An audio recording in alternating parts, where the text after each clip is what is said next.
Which one am I supposed to do first? Friendship or checking you on? All right.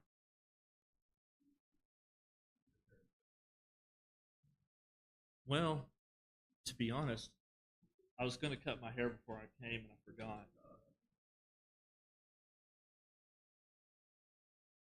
All right. So Brian said I could do whichever one I want, focus on friends or family first. So we're going to look at the subject of friends of Jesus, and this is kind of an interesting topic because it's not something that I really have put a whole lot of thought into before this. I, I know we sing "I'll be a friend to Jesus," but it's one of those things that it's kind of strange thinking about it because, and I say that in my mind, you have Jesus is our Lord, right? Here is God in the flesh who came down to sacrifice himself so that we might have hope of salvation. And you have this, I don't want to say a disconnect, but it's hard for me to look and say, okay, as a superior, when I was in the military, it was there was no fraternization between the enlisted, me, and the officers, our superiors, right? Now, interestingly enough, I think back about it, the best CO that I've ever had was probably the most friendly and could relate to us the best. And when you think about Jesus, just in spite of the vast gulf that is between God and man, you have, like the Hebrew writer saying, one that can sympathize with us because he was tempted in all points as we are, yet without sin. So you have Christ who came in the flesh and struggled with the same things that we all do in the flesh, the same temptations, the same struggles. And so now you have one that we can actually, in all honesty, sing, "I'll be a friend to Jesus." Now, what does it mean to be a friend, or what define friend? Have you ever thought about that? Like, what does that mean? What does the word friend mean? Maybe friend as opposed to a stranger.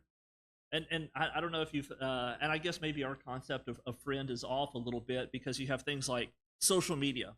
I have actually not that many, but compared to a lot of people, but maybe 100 or so Facebook friends.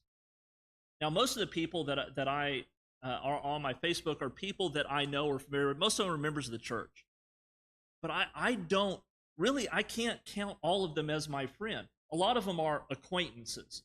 Like, and the reason why they're not my friends is because I just don't know them well enough to say, oh, here is my friend. I don't, they probably, I imagine there's some people that if I introduced them as my friend, they would look at me strange. Like, who in the world do you think you are? But we have a little bit of a different concept of friendship maybe today than used to, because these are the kids I grew up with. They were my friends. Maybe you develop. I saw something the other day talking about social media that it was a woman commenting on men. Like, it's strange how guys are that when they're 12 years old, they get 3 friends and that's just it for the rest of their life. Those same 3 friends. But it's those people that we come in contact with, that we share things in common with, that we develop these relationships.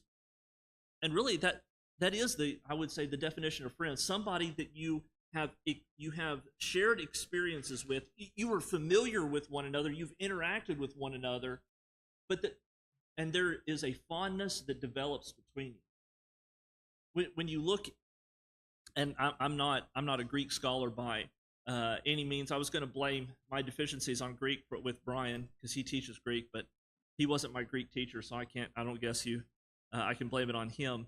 But if you go back and you study the word friend in the New Testament, it's the word philos.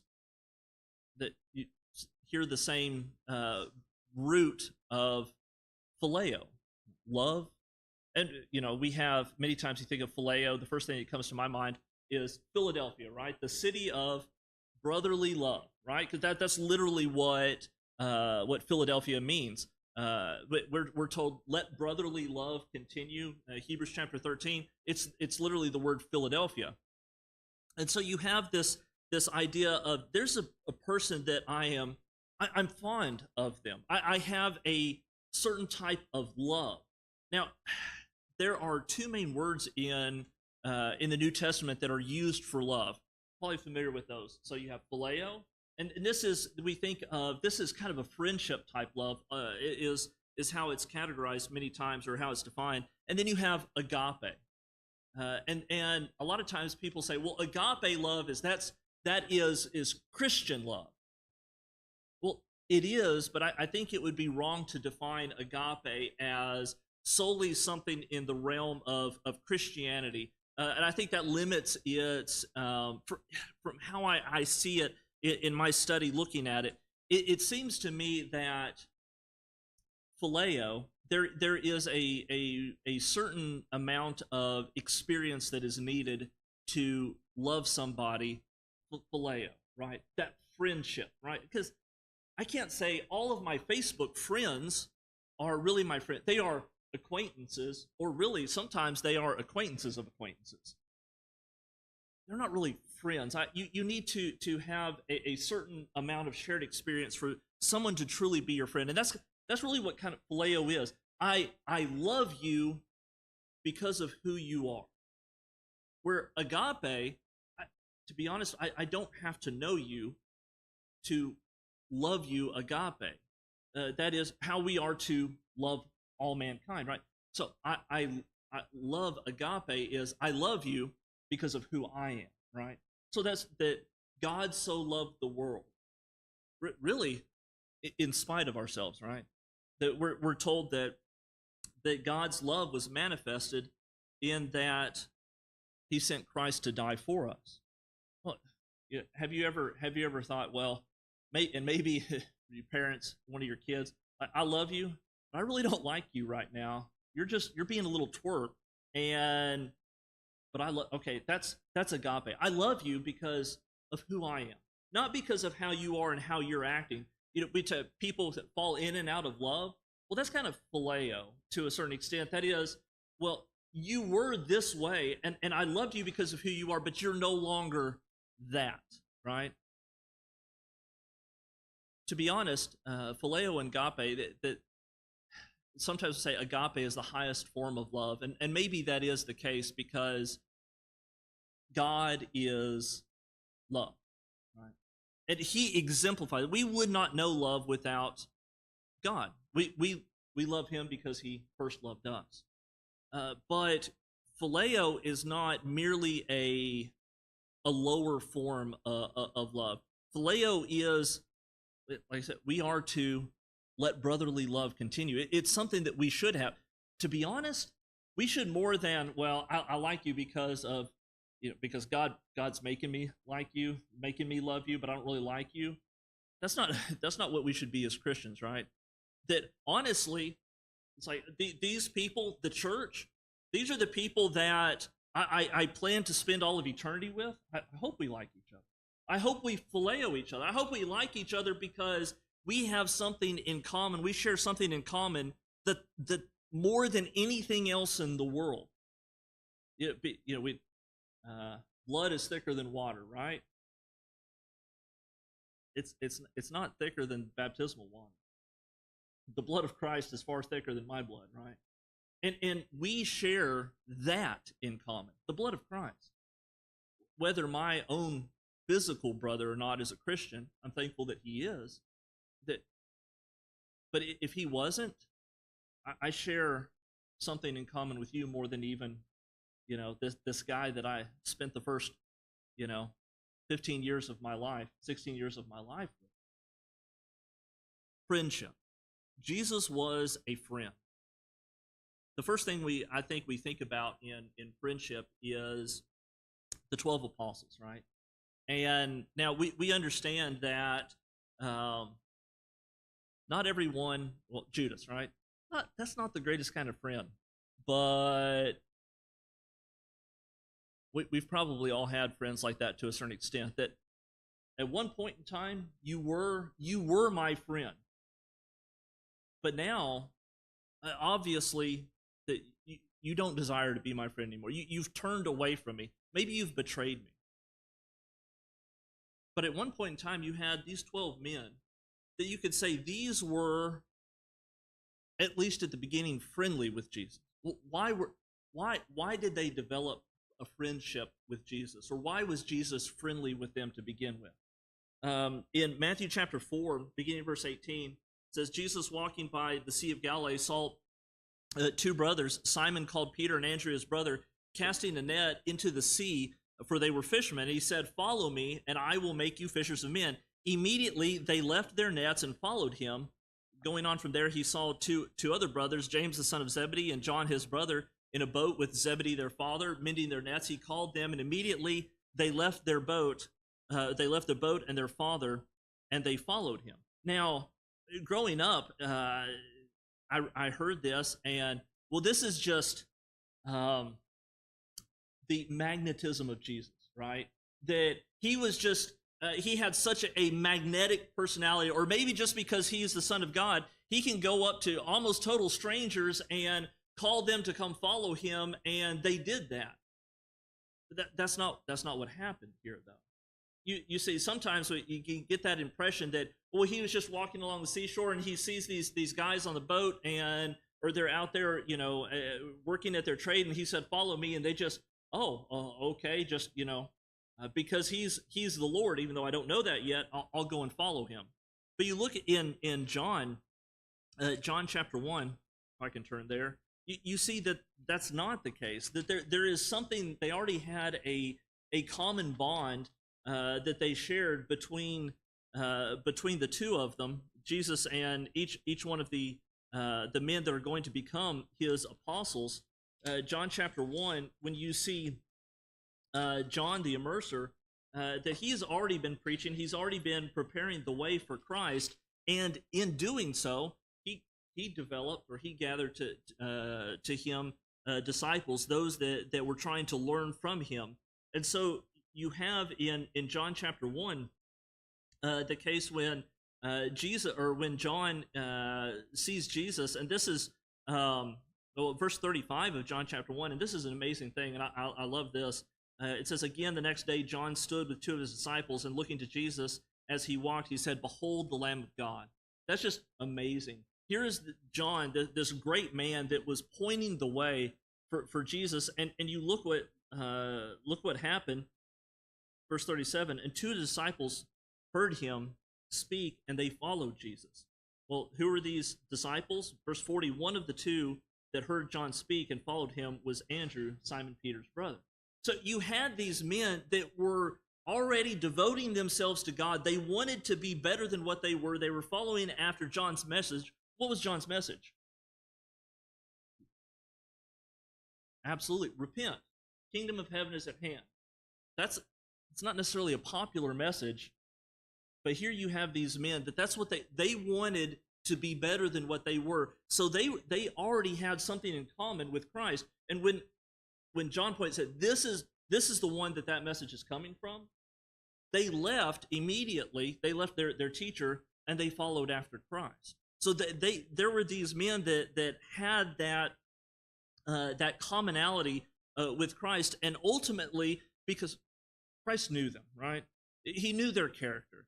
The rest of the disciples, it took them until Acts 2 to really get it together, right? You remember Acts chapter 1, Jesus is risen from the dead. Okay, you are the Christ, you are the Son of the living God. Peter had already confessed that prior, but here is absolute evidence, right? He was raised from the dead, but what did they ask him in Acts chapter 1? When are you going to restore the kingdom to Israel? They still were struggling to differentiate between a physical kingdom, that here the Messiah is going to sit on the throne of David, and a spiritual kingdom. What did Christ tell them? Well, you need to wait. Go back to Jerusalem, and that the Holy Spirit is going to help you all out, right? And it wasn't until them that they actually got it. But Jesus, he's God in the flesh. He already knows them. He knows who they are. He knows their character. And these are the ones that he chose. Now, we think about this, and this is something I was considering, the 12 apostles. Apostle is one that is sent out with a message, right? And so we see this. We'll look at later on. James, the brother of Jesus, is actually called, referred to as an apostle in Galatians chapter 1. Not that he was one of the 12, but that he was, and you think like, you ever sent one of your kids to go get the others for, like, supper's ready? Right? Hey, go tell whoever, go tell your brother, your sister, whatever, go tell dad, mom, supper's ready.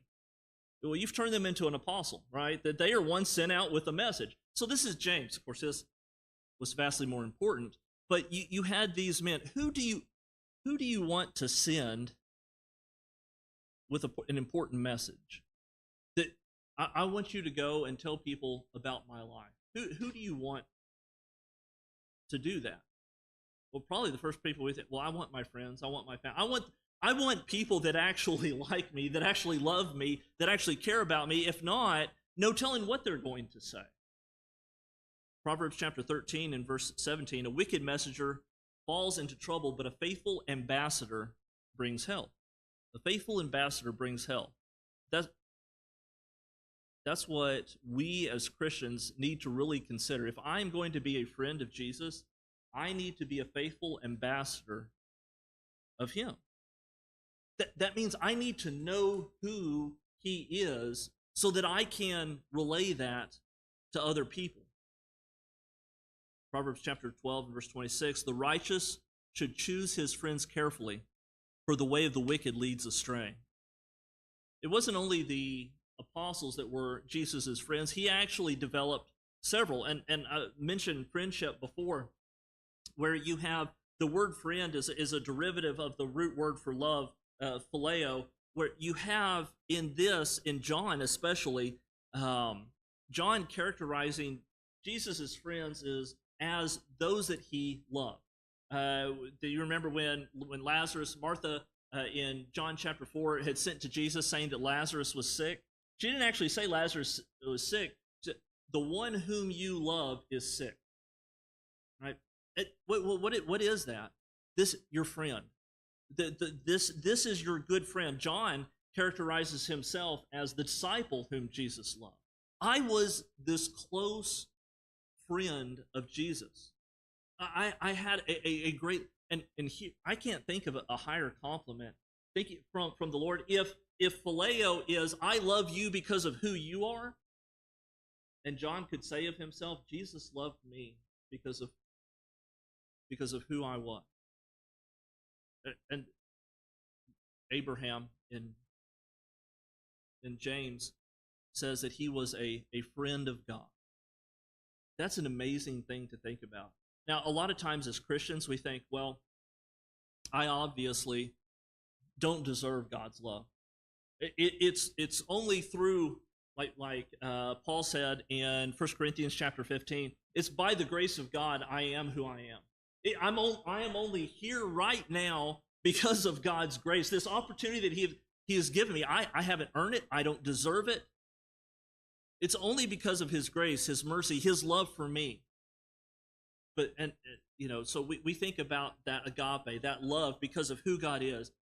But I ought to be the type of person, I ought to be the Christian, the follower of Christ, such that Jesus could say, I love you for who you are. That is just a tremendous thing. Now, here is something, and I've heard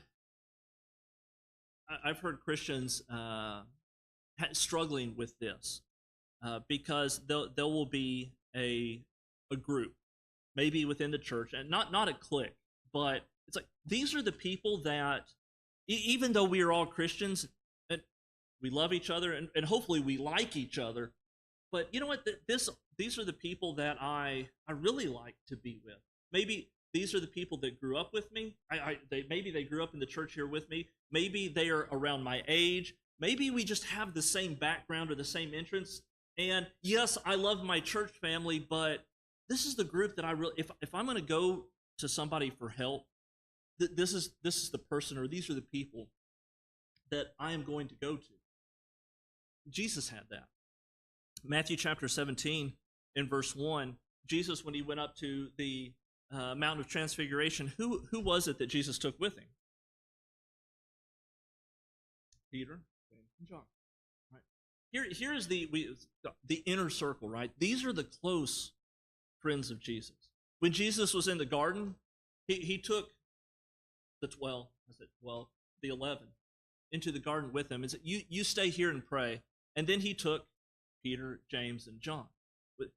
He is about to go through, and you're talking about Jesus already knew his disciples. He knew their character. And this is the thing that amazes me about Jesus in the garden. He knew exactly, without a shadow of the doubt, exactly what was about to happen to him. And who did he want with him? These three friends. To thinking about the three friends, Job had three friends, right? Honestly, and we look down on Job's three friends. Miserable comforters are you all, right? But you know what? These three showed up when Job needed them. And you know what they did? The most effective thing that they did, and this is something that I struggle with, because I'm not good with people. If you're outgoing, I can be outgoing with you. If you're not outgoing, I can be super awkward with you because I'm not naturally outgoing. So if somebody's struggling, I don't necessarily know what to say. But you know what? Sometimes that's the best thing to do. You know when Job's three friends helped him the most? They sat with him for 7 days without saying a word. They wept. They were truly concerned about him. They were there for him. It was only when they opened their mouth and like, Job, no, this is your fault. This is happening to you. But if we are going to be people's friends, first off, we need to have the same mercy with others as we have obtained ourselves through Christ, and that's something that we really, we really need to think about. What does God desire for us? What does He require of us? To do justly, to love mercy, to walk humbly. He requires of us to be merciful people. We've obtained mercy from Him. We ought to be merciful to other people as well. But you had these three friends, Peter, James, and John, were the close inner circle. And then even John characterized himself as the disciple whom Jesus loved. In John chapter 13, he was the one that was reclining on Jesus at the Last Supper there. And now, of course, this might seem a little bit strange to us in that culture. I got the opportunity to serve in Iraq, and there, at least in that culture, men would hold hands, platonic friends, but they would hold hands a lot. I had this little boy run up to me and grab a hold of my hand, and I didn't know what was going on. I pulled out my weapon, but that was something that was normal. This is my friend. Now, they didn't show, because of that culture, they didn't show affection towards women in public, but the men, friends, would hold hands in public, just walking down the street. Now it seems strange to us, but in their culture, that's what they did. And so you have a situation here. Here is a public display of affection, of course, platonic affection that you have. And this is John saying, look, this is my friend. Now, I find John interesting because you have someone, I was the one that Jesus loved. Not that he didn't love others, but that's how he characterized himself. But then you have John in Revelation chapter 1. How did John react to the glorified Christ? He was terrified, right? We talk about the fear of God. Right? What Solomon said, that is the whole of man, fear God and keep His commands. Well, why? I had a very healthy respect, fear of my father growing up. Now, he loved me, and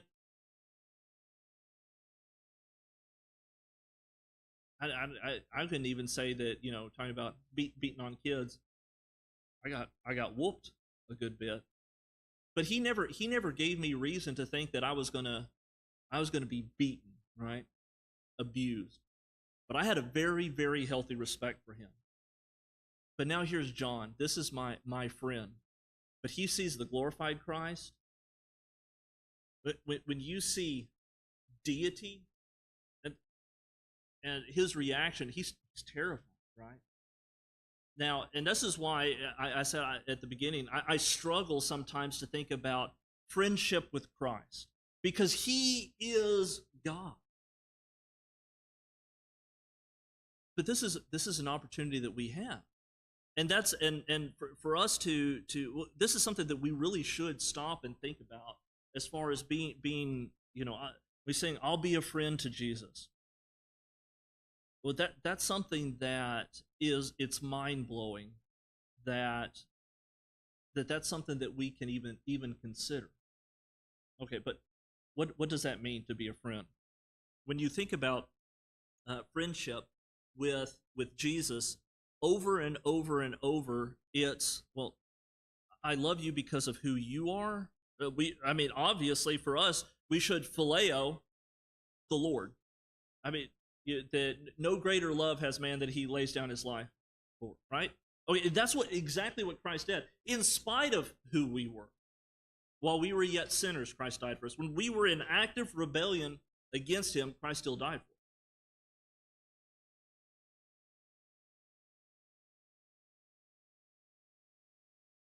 But why should he phileo us? Well, hopefully because we are faithful followers of him.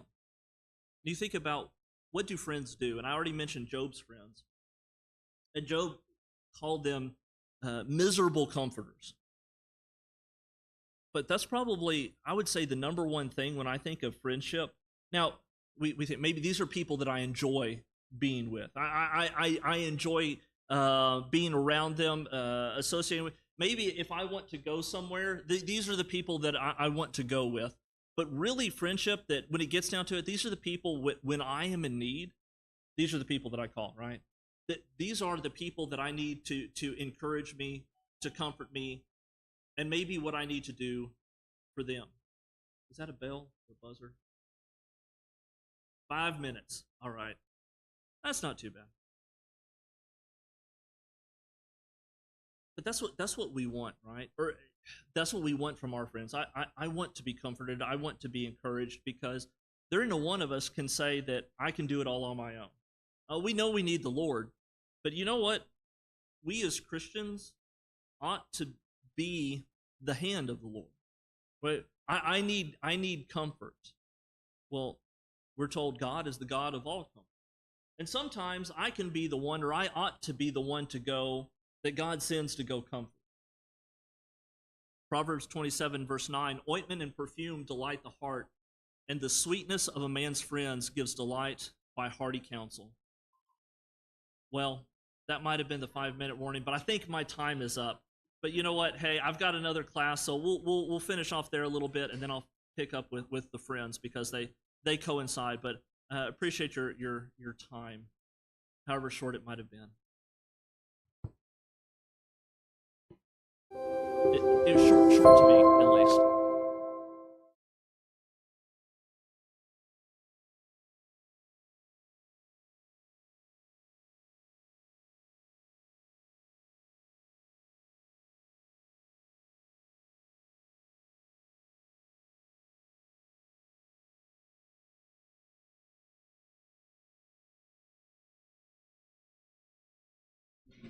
Well, I think the AC is working in here pretty fine, right? Is it too fine or just right?